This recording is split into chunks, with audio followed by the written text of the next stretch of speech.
இன்னைக்கு பார்த்தீங்கன்னா பாண்டியன் ஸ்டோரி இன்னைக்கான எபிசோடு தாங்க பார்க்க போகிறோம். அதுக்கு முன்னாடி என்னோட சேனலை சப்ஸ்கிரைப் பண்ணி வச்சுக்கோங்க. வாங்க கதைக்குள்ளே போகலாம். இப்போ வந்தீங்கன்னா பாண்டியன் வந்து சரவணனை கேட்குறாரு, என்னடா ஒரு மாதிரியாகவே இருக்கன்ற மாதிரி கேட்க, அதெல்லாம் ஒன்றும் இல்லைப்பா அப்படின்ற மாதிரி மறைச்சிட்டு என்ன பண்ணுறாரு, அவர் வேலையை பார்க்க ஆரம்பிக்கிறாரு.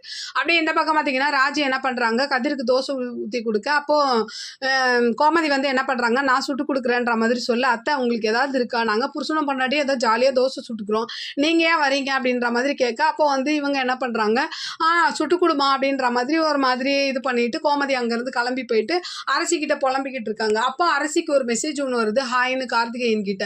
அப்போ அதை பார்த்துட்டு அரசி ஒரு மாதிரி சிரிக்கிறாங்க. அப்படியே அடுத்த சீன் என்ன ஆகுதுன்னா, பாக்கியம் சும்மா இல்லாமல் என்ன பண்ணுறாங்க, அஞ்சலி வீட்டுக்கு போயிட்டு அஞ்சலியை வந்து அசிங்கப்படுத்தி ரொம்ப அசிங்கமாக பேசுகிறாங்க. உனக்கு என் மாப்பிள்ள தான் கிடச்சானா, உன்னால தான் என் பொண்ணு வாழ்க்கை இப்படி இருக்குது, என் பொண்ணை விட்டுட்டு உன் பின்னாடி சுற்றுறான் அப்படி இப்படின்ற மாதிரி பேசிட்டு அங்கேருந்து சாபம் விட்டுட்டு கிளம்பிடுறாங்க. அப்போ அஞ்சலி அவங்க அப்பாவும் அவங்க அம்மாவும் என்னம்மா இது, யார் இவங்க வந்து இப்படிலாம் பேசுகிறாங்கன்னு. அப்போது இவங்க நடந்ததெல்லாம் சொல்கிறாங்க, என்னால் பிரியலப்பா, ஆனால் நாங்கள் தற்செயலாக தான் கோவிலில் பார்த்தோம், அந்த அம்மா அங்கேயும் திட்டிட்டு இங்கே வருவாங்க நான் எதிர்பார்க்கலன்னு.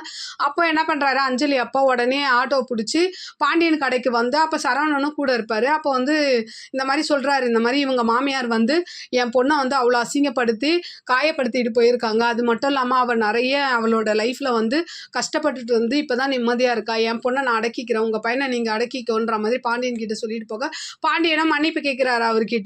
இந்த கேள்விப்பட்டதான் என்ன ஆகுது, சரவணன் அங்கேருந்து பைக் எடுத்துகிட்டு கோவமாக கிளம்ப பாண்டியன் வந்து கத்துறாரு, சரவணன். அப்போ கூட அவர் மதிக்காமல் அப்படியே போகிறாரு. அப்படியே இன்னைக்கான எபிசோடு முடியுது. பார்க்கலாம் நாளைக்கு என்ன நடக்குதுன்னு பார்த்துட்டு நான் உங்களுக்கு ரிவ்யூ கொடுக்குறேன். என்னோட சேனல் பிடிச்சிருந்தா லைக் பண்ணுங்கள், ஷேர் பண்ணுங்கள், கமெண்ட் பண்ணுங்கள், என்னோட சேனலை சப்ஸ்கிரைப் பண்ணி சப்போர்ட் பண்ணுங்கள். நன்றி, வணக்கம், பாய்.